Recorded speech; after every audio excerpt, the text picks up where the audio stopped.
Hey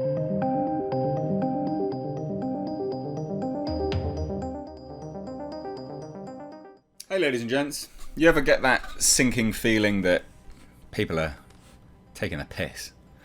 I do, just a little bit.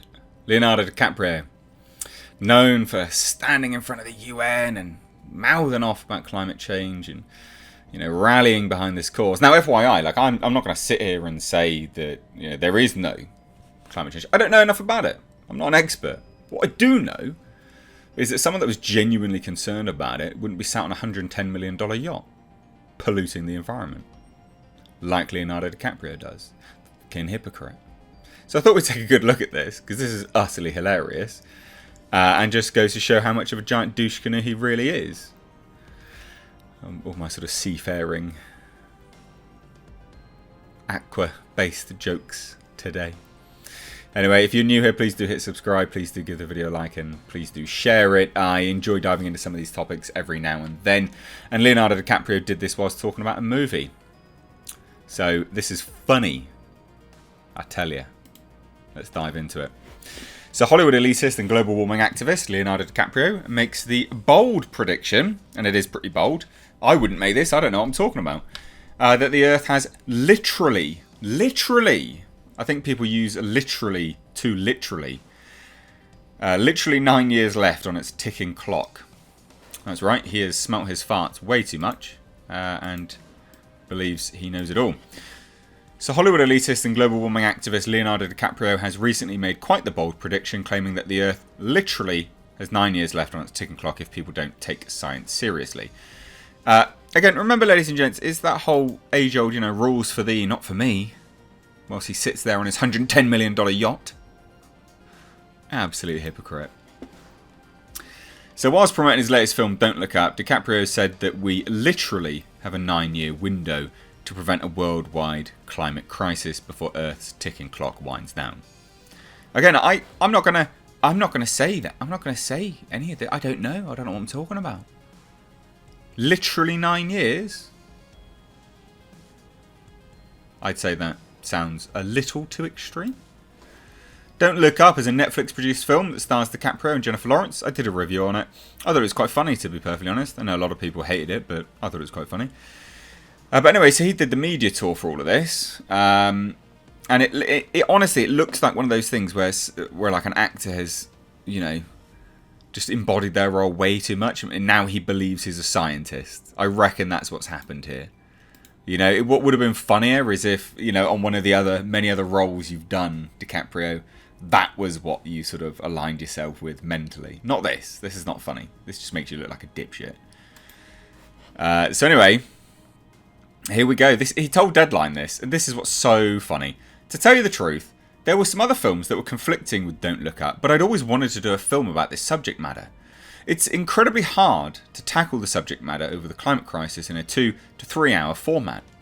It's something like a slow, deadly roll as far as ramifications of climate to the environment.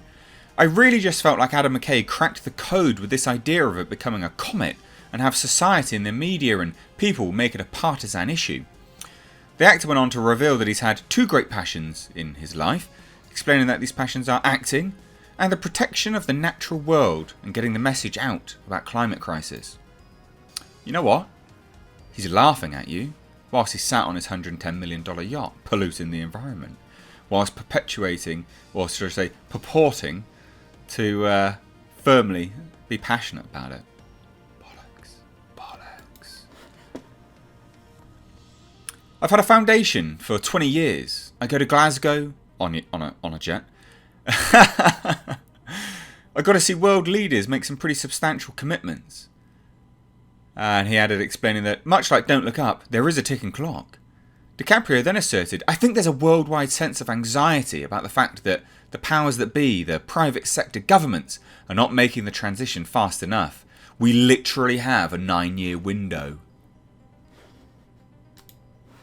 Sorry, what? You what, mate? You what? Is this yours, mate? The Vava 2. $110 million yacht that costs... What was that? $250,000 to fuel its tanks. Huh. Huh. This you, mate? Huh.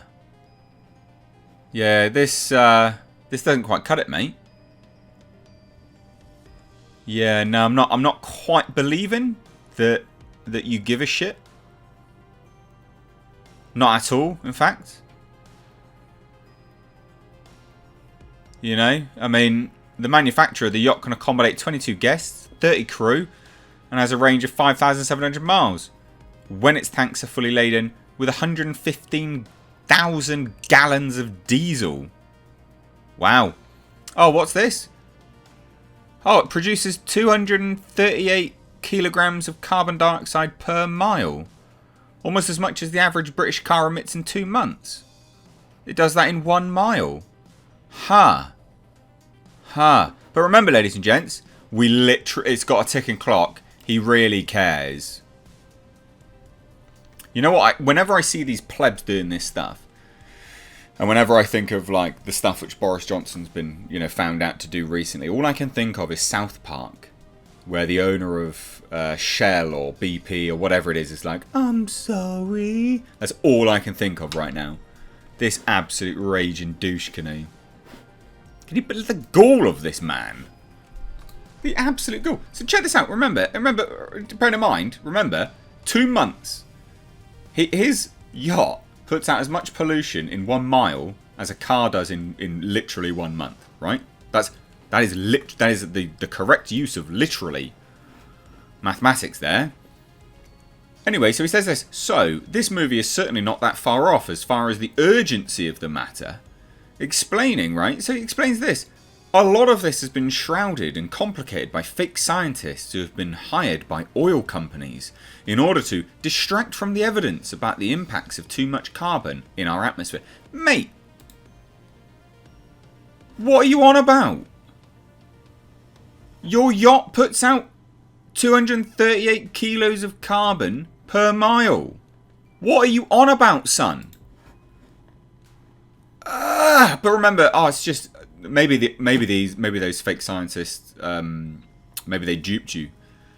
Anyway, so further virtue signalling how much he cares about the climate crisis, he incessantly lectures others about it. So DiCaprio insisted on individuals getting involved and voting for the people who care about this issue and take science seriously. So that literally wouldn't be you, would it then, dipshit? And the main thing that it boils down to is, if you're an individual, you, A, have to get involved. Vote for the people that care about this issue and take science seriously. And we should not have any elected leaders on a state level, on a city level, on a national level that don't listen to science, especially in this country. Bruh.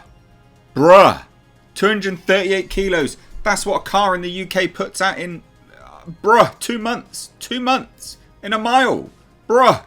You don't have to have that yacht. You don't have to jet set off everywhere. You virtue signalling hypocrite prick. Oh, God, I hate these people so much. By population, we are per capita the largest polluters in the world. And so are you. Your yacht, per mile, puts out more. The equivalent of what a British car does in 2 months. You idiot. God, I hate these people. But remember, it doesn't matter. We're an incredibly rich nation. Mate, you've got a $110 million yacht. And we need to make this transition. We're all crossing our fingers that Biden can make one of those more substantial plans to at least implement renewables. What, like your diesel? Your diesel-based yacht? Anyway, we're already at that point of having to take major action. What, like taking yachts off, rich people? As if it was World War II. Yeah, of course. Each year it gets hotter than the next, and that doesn't stop. We're not going to see that stop. I hate these people. I really do. This must be... look at this. Look at this. Just lounging around. God. I hate these people. I really do. Like, they are laughing at you. Make no mistake, they are laughing at you. Don't. Just... Oh, God. These people. Anyone that believes this idiot is an idiot. Cheers. Take care.